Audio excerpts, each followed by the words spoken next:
This is a chilling true crime story of one of the most shocking, brutal cases in the history of American crime. Throughout time, people have used various tools to create and maintain various objects that improve the quality of human life. But in the hands of Lawrence Bittaker and Roy Norris, common household tools became instruments of rape, murder, and torture. These men were responsible for the kidnapping, rape, torture, and murder of 5 girls over a 5-month period in 1979, and their depraved methods of murdering people earned them the name the Toolbox Killers. One of the most notable crimes performed by the Toolbox Killers was the Halloween torture and murder of Shirley Ledford. This crime was so bone-chilling that it prompted FBI profiler John E. Douglas to describe Bittaker as the most disturbing individual for whom he had ever created a criminal profile. The Toolbox Killers were finally arrested after a dark 5-month murder spree. The prosecutor at their trial would also refer back to the depraved crimes committed on that Halloween night, describing it as one of the most shocking, brutal cases in the history of American crime. Welcome to this channel. Today, we are going to take a look into the shocking true crime story of the Toolbox Killers. Before we continue, make sure you like, share, and subscribe to get notified about our latest videos. And now, let's take a look at the chilling story of the Toolbox Killers. Lawrence Sigmund Bittaker and Roy Lewis Norris were a brutal pair of rapists and killers. These depraved men would torture and murder their victims using tools commonly found in the garage. They stalked teenage girls and were responsible for the torture and murder of 5 teenage girls across the Los Angeles area over a period of 5 months. They would pick up hitchhikers in their van and drive them to remote, secluded locations where they had free rein to indulge their depraved fantasies on their victims. Lawrence Bittaker was born on September 19, 1940. He was placed in an orphanage by his birth mother and was adopted as an infant. Growing up, Bittaker was arrested for shoplifting and petty theft. He would later claim that the offenses he committed throughout his adolescent years had been an attempt to compensate for the lack of love he received from his parents. By his early teens, he was sent to the California Youth Authority for car theft. He never saw his adopted parents again after his release at age 19. Bittaker would spend the next 15 years in and out of prison for assault, burglary, and grand theft. In 1974, Bittaker was convicted of assault with a deadly weapon after barely missing the heart of a supermarket employee that he stabbed. He was diagnosed by a psychiatrist as being highly manipulative and as having considerable concealed hostility. For his assault on the supermarket employee, Bittaker was sentenced to California Men's Colony in San Luis Obispo. Roy Norris was born on February 5, 1948 in Greeley, Colorado. Although he spent time with his family, Norris was more often placed in the care of foster families. There are reports that Norris suffered neglect of these families and sexual abuse by at least one. He dropped out of high school and joined the Navy. He was honorably discharged from the Navy after one tour of duty with a diagnosis of severe schizoid personality by military psychologists. In May 1970, Norris, while on bail for another offense, attacked a female student on the campus of the San Diego State University. Norris repeatedly struck her on the back of the head with a rock. He then repeatedly beat her head against the sidewalk. Charged for the offense, Norris was committed to 5 years at the Atascadero State Hospital, classified as a mentally disordered offender. In 1975, Norris was released on probation and was declared by doctors to be of no further danger to others. 3 months later, Norris assaulted and raped a 27-year-old woman walking home from a restaurant.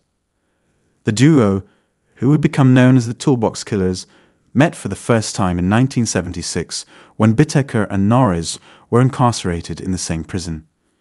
Both men shared a perverse obsession with violence against women, and they quickly became close prison acquaintances. They both fantasized about sexually assaulting and murdering teenage girls, and they pledged to reunite once released to fulfill their plan of murdering one girl each teenage year, 13 to 19.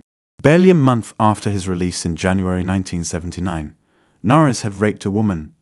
He soon received a message from Bittaker, who had left prison 2 months before him in November 1978.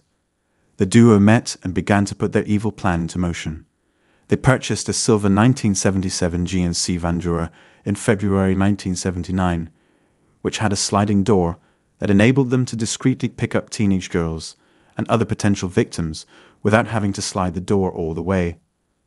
Between February and June 1979, this evil Jew picked up over 20 hitchhikers. Fortunately, none of the hitchhikers were assaulted, as Bittaker and Norris wanted to use them as practice runs to master their evil method of abducting unsuspecting teenage girls. Bittaker and Norris also needed a secluded, secure location to indulge their twisted fantasies, and in April 1979, they found an isolated fire road in the San Gabriel Mountains. They broke in with Bittaker snapping the lock on the gate and replacing it with his own. Bittaker and Norris then created the toolbox that they would use in torturing their victims. They bought ice picks, plastic tapes, knives, pliers, and rope. They also bought a Polaroid camera and tape recorder to capture their heinous acts. The preparations were now complete, and the Toolbox Killers were ready to begin indulging their depraved and sadistic tendencies. Between June and September 1979, this depraved duo had abducted, raped, and murdered 4 teenage girls ranging in age from 13 to 17. They tortured their victims with the instruments of their toolbox at their secluded fire road hideout, where no one could ever hear their screams as they suffered through terrible pain. The first victim of the Toolbox Killers was 16-year-old Lucinda Lynn Schaefer. Lucinda was abducted by the pair around 7:46 p.m. on June 24, 1979. While in the custody of her abductors, Lucinda demonstrated excellent composure, with Bittaker writing that she displayed a magnificent state of self-control and composed acceptance of the conditions of which she had no control. She shed no tears, offered no resistance, and expressed no great concern for her safety. I guess she knew what was coming. The only thing Lucinda begged captors for was only a second, pray. After repeatedly raping her, Bittaker would manually strangle Lucinda until she fell to the ground convulsing. He then twisted a wire coat hanger around her neck with vice-grip pliers until her convulsions ceased. Once she was dead, the evil pair wrapped up her body in a plastic shower curtain and threw it over a steep canyon. Lucinda was denied her request to pray before she met her end at the hands of the Toolbox Killers. These sadistic killers took their depravity to the next level with their second victim, Andrea Hall. In their secluded hideout up in the mountains, Bittaker inserted an ice pick into the teenage girl's ear, tried the other side, and finally stomped on the handle of the ice pick till it broke. Hall, who miraculously remained alive after this ordeal, was found strangled to death by Bittaker. On September 2, the Toolbox Killers snatched 2 younger girls who were hitchhiking. One of the victims, 15-year-old Jackie Doris Gilliam, was repeatedly raped by both men, with Bittaker filming the entire ordeal. Meanwhile, the second victim, 13-year-old Leah Lamp, was left untouched under sedation. Bittaker killed Jackie Gilliam after 2 days by thrusting his ice pick in her ears and strangling her with his coat hanger and pliers. They then bludgeoned Lamp on the head with a sledgehammer. Norris struck her repeatedly with a hammer while Bittaker strangled her. They then threw their bodies down a ravine. Lawrence Bittaker and Roy Norris made recordings of themselves brutally raping, torturing, and murdering 16-year-old Shirley Ledford for their twisted pleasure. Ledford was abducted by the Toolbox Killers on Halloween night 1979 while she was returning home from her restaurant shift. It is possible that she entered the van after recognizing Bittaker as a customer from the restaurant where she worked. The Toolbox Killers immediately bound and gagged Ledford. With Bittaker's tape recorder running, the pair took turns driving as they subjected Ledford to unspeakable trauma. Over the next 2 hours, the evil duo raped and tortured Ledford. Bittaker slapped, mocked, and repeatedly beat her with a sledgehammer. He tore at her breasts and used his pliers to twist and squeeze her breasts and vagina. Both men mocked Ledford, encouraging her to scream for their recordings. In the recordings, Ledford can be heard begging for death after she was repeatedly struck in the elbow with a hammer and strangled with coat hangers and pliers. After indulging their sick desires, the Toolbox Killers abandoned Ledford's body on the front lawn of a nearby house. Roy Norris told a fellow rapist he had met in prison how he and Bittaker had raped and murdered several teenage girls. He also told him that there was also another woman who they had raped but released afterwards. The man quickly informed the police through his attorney, and investigators soon found the links between the rape and murder of several teenage girls and Norris' claims. Norris was arrested on November 20, 1979 for a parole violation. Bittaker was also arrested at a motel that same day for rape. The police found Ledford's bracelet at Norris' apartment, while at Bittaker's motel room, they found various photographs and incriminating evidence. The tapes containing Ledford's torture were found along with several other items when police seized and searched the van. Investigators soon confirmed the voices on the tape recordings as Norris and Bittaker. Norris initially denied all accusations, only to confess to 5 murders when faced with the evidence.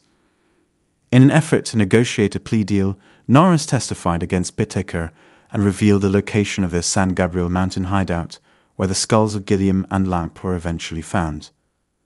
The marks of the depraved torture these innocent teenagers had to endure were still evident, as Gilliam's skull still contained the lodged ice pick, and Lamp's skull showed evidence of blunt force trauma.